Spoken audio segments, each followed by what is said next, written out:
Hi everybody, this is Ebony Love and I'm back with a video for the AccuQuilt Studio die cutter. This video is to talk about the Rob Peter to Pay Paul shape, and although I'll be demonstrating it with the Studio die, I believe that in the latest Go die release there's also a Rob Peter to Pay Paul die set as well. So this video will be useful to those Go owners who've ordered that die as well. In the Rob Peter to Pay Paul die set, there are actually two dies that you will receive. One is Peter, which is the larger shape, and Paul, which is the melon shape. So let's talk about Peter for a little bit here.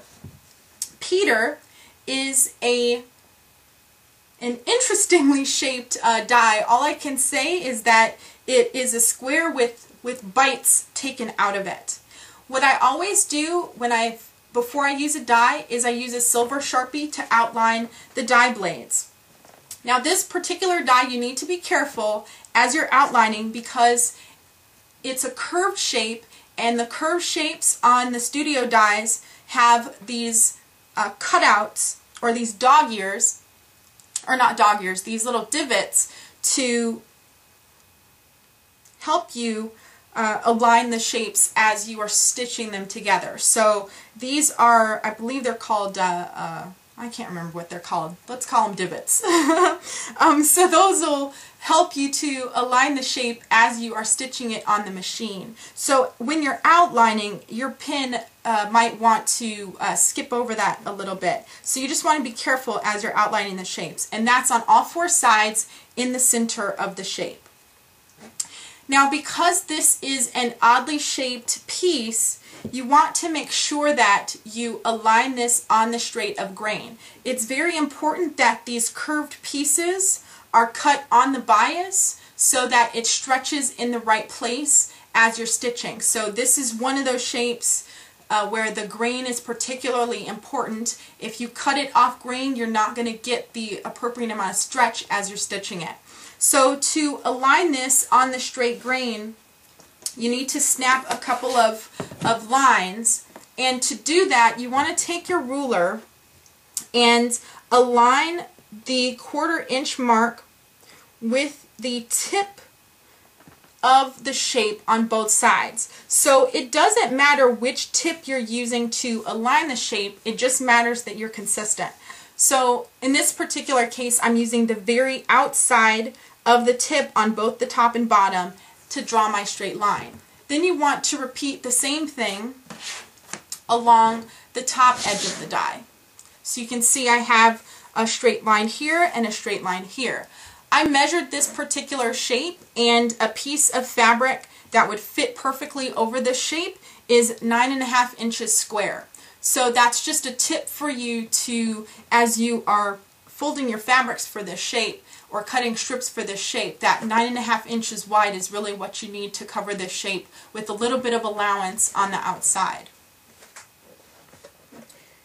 This is a symmetrical shape, and what that means is that no matter which way I turn this or which way my fabric faces, whether it's right side up or right side down, the shape is going to be the same. So this particular die, it does not matter whether your fabric is facing right side up or right side down. It's really up to you.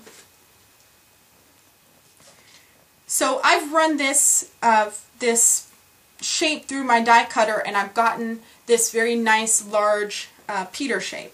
So let's move on and talk about Paul. Paul is my little melon guy. So these are the bites that were taken out of Peter. And to make this a really efficient shape, AccuQuilt has put 2 Pauls on the die rather than just one. And what I want to point out to you is that for every Peter that you cut, because there's only one Peter shape on the die, you need to cut 2 layers of Paul in order to cut enough shapes to finish the Peter block. So there's 4 melon shapes that are cut out of Peter, and there's 2 on this die, so you need 2 layers of fabric for every 1 layer of fabric for Peter. the straight line that you want to mark from, so again, mark your die. I prefer to use a silver Sharpie. They're great for these studio foams, which tend to be a lot darker, so the silver Sharpie really shows up on these well, and it's great for videos too. So the way that this die is placed, there is a center line where where Paul is getting cut. So this is the straight line that I want you to use to mark your registration lines on this particular die. So again, placing your ruler along the straight edge, aligning that straight edge so that you have at least a 1/4 inch, and because of how you're aligning this, it's not an exact 1/4 inch, it's a little bit more than a 1/4 inch that you're going to end up getting in order to use one of the straight lines on your ruler, and just mark that straight line. And then once you have that straight line, you can use that line to draw another a perpendicular line on the other side. And so after cutting this shape, what I determined, or after I measured the shape, I determined that the piece that will accurately cover this is a piece that is 5.5 inches tall by 9 inches wide. So you can cut your strips at 5.5 inches. And that should be fine.